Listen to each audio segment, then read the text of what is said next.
ঘুম থেকে উঠে মনটা খারাপ করে এটা পরীক্ষা নিরীক্ষা করছে। এটা ওর স্নানের বাথটব ছিল, কিন্তু যেহেতু শীতকাল ও স্নান হবে না, তাই আমি পিক পুল বলগুলো দিয়েছিলাম ওকে জাম্পিং করে খেলতে। তো এটা হাওয়াটা পড়ে গেছে, আর আমি বলছি এটা তোর জন্যই ফেলেছিস। তাই ও নিজেকে নিজের গালে চড় মারছে যে ওর জন্য হলো। ওটা পরীক্ষা নিরীক্ষা করুক, আমি ততক্ষণে বিছানাটা তুলে ফেলেছি। আর এগুলো ফেলে রেখেছি কাচার জন্য, আজকে এগুলোকে কাচবো। এই শীতকালে না একটা ব্যাপার থাকে, বিছানাটা পরিষ্কার হলে মনে হয় ঘর বাড়ি পরিষ্কার। এত কম্বল হাবিজাবি জিনিস থাকে, বিছানাটা যেন লন্ডভন্ড। এদিকে আমার গোপু সোনা খুব ভোরবেলা উঠেছে, ওর বাবা তুলে দিয়ে অফিসে গেছে।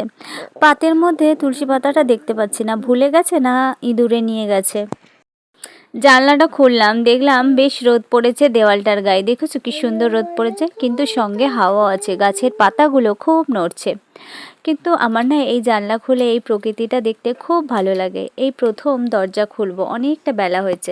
দরজা খুলে দেখি বেশ কুয়াশা, রোদ্দুর আছে কিন্তু কুয়াশাও আছে। যেমনটা দেখছো সেম সেম প্রকৃতিটা রয়েছে, কিন্তু একটু রোদ হলে না বেশ ভালো লাগে শীতকালে।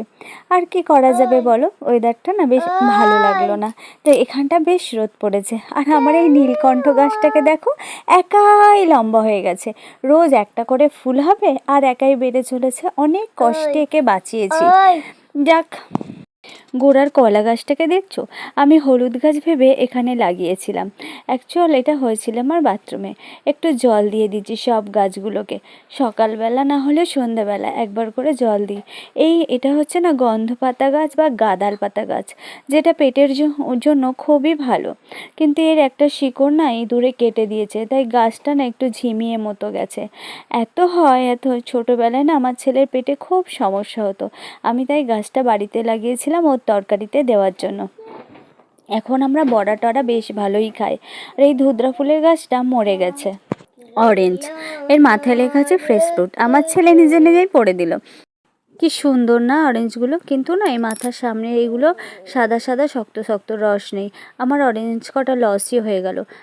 আমার ছেলে না অরেঞ্জ খেতে ভীষণ ভালোবাসে, তাই আমি ওকে খেতে দিয়ে ভাবলাম একটু কাজ করে নিই, কারণ এটাও ভালো মন্দ নিজে নিজে খেয়ে নেবে। অনেক কেচেছি, এতগুলো কেচেছি জামা কাপড়, আরও অনেক কেচেছি। তো এই চাদরটার কথা বলি, এই চাদরটা না আমাকে বিয়েতে কেউ গিফট করেছিল। কে করেছিল জানি না, কিন্তু খুব ভালো, যেমন নরম তেমন গরম। সন্ধ্যাবেলা রুটি করে নিচ্ছি, আমরা তিনজনে রুটি খাবো। আমার ছেলে রুটিটা খাবে না, ও পছন্দ করে না। তো একটু রুটি, শীতকালে রুটি খেতে বেশ ভালোই লাগে। আর আমাদেরও তো বয়স বাড়ছে, একটু রুটি খাবো। রুটিটা ভিডিও করতে গিয়ে না রুটিটা দেখো কি হয়েছে, পুড়ে গেছে।